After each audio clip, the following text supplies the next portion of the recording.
இன்றைக்கி நம்ம பார்க்க போகிறது வந்து ஒரு சிம்பிளான பன்னீர் கட்லெட் ரெசிபி தான். ரொம்ப குயிக்காக பண்ணிடலாம், நல்ல டேஸ்டியாக இருக்கும்.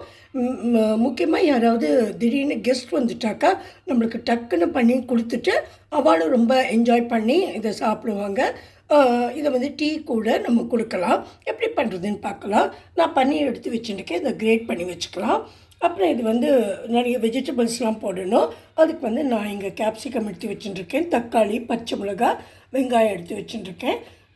உங்களுக்கு வேறு என்னெல்லாம் வேணுமோ எல்லா கலர் கேப்சிகமும் போட்டுக்கலாம். நீங்கள் வந்து கேரட் வேணால் கேரட் துருவி போட்டுக்கலாம், இஞ்சி வேணுன்னா இஞ்சி போட்டுக்கலாம், எது வேணுமோ அதை போட்டுக்கலாம்.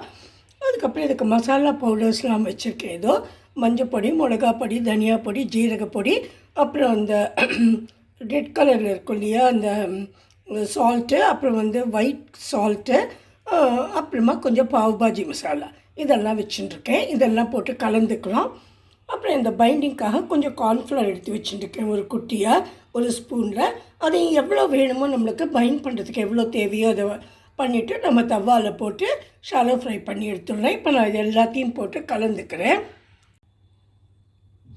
இப்போ நான் வந்து இந்த பன்னீரை கிரேட் பண்ணி போட்டுன்ட்டு வெஜிடபிள்ஸ்லாம் போட்டு பொடியெல்லாம் போட்டுன்ட்டேன்.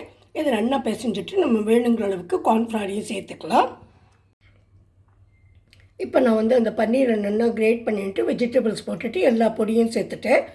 இதுக்கப்புறமா நம்ம எவ்வளோ தேவைப்படுறதோ அந்த அளவுக்கு கார்ன்ஃப்ளவரையும் இதில் சேர்த்து நல்லா பிசைஞ்சு அந்த டிக்கி மாதிரி தட்டிக்கலாம். சின்ன சின்னதாக வடை மாதிரி கொஞ்சம் ரவுண்டாகவும், அப்புறம் அதை ஃப்ளாட்டன் பண்ணிக்கலாம். அதுக்கப்புறம் தவாவில் எண்ணெய் வச்சு போட்டு எடுத்துடலாம். இப்போ இந்த பன்னீர் டிக்கா, வெஜிடபிள் பன்னீர் டிக்காவை நான் தட்டி வச்சுட்டேன். இங்கே வந்து எண்ணெயை விட்டு வச்சுருக்கேன். இப்போ இதில் ஒவ்வொன்றா போட்டு எடுத்துடலாம்.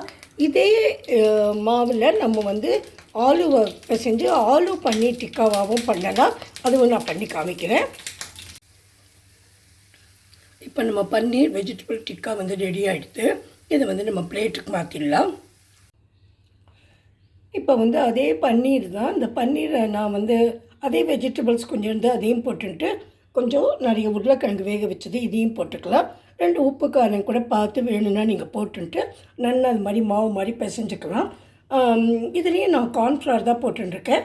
உங்கள்கிட்ட கார்ன்ஃப்ளவர் இல்லைன்னா நீங்கள் கடலை மாவு இருக்கு இல்லையா, அது வந்து கொஞ்சம் லேசாக வெறுமனே ட்ரை ரோஸ்ட் பண்ணிவிட்டு அதுவும் அரிசி மாவும் கூட போட்டுக்கலாம். ஆனால் நான் வந்து கார்ன்ஃப்ளவர் போட்டிருக்கேன்.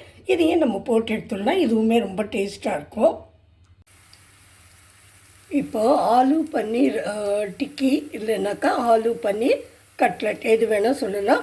அதையும் நம்ம போட்டிருக்கோம். இதை வந்து கொஞ்சம் லோ ஃபயரில் வச்சு நம்ம திருப்பி போட்டுடலாம். இல்லைன்னா கொஞ்சம் கரிஞ்சாப்பில் ஆகிடும். கொஞ்சம் நிதானமாக தான் பண்ணணும். இப்போ நம்மளோட ஆலு பன்னீர் டிக்கி இதையும் நான் போட்டிருக்கேன். கொஞ்சம் இது வந்து நல்லா பொரிஞ்சு வரட்டும்.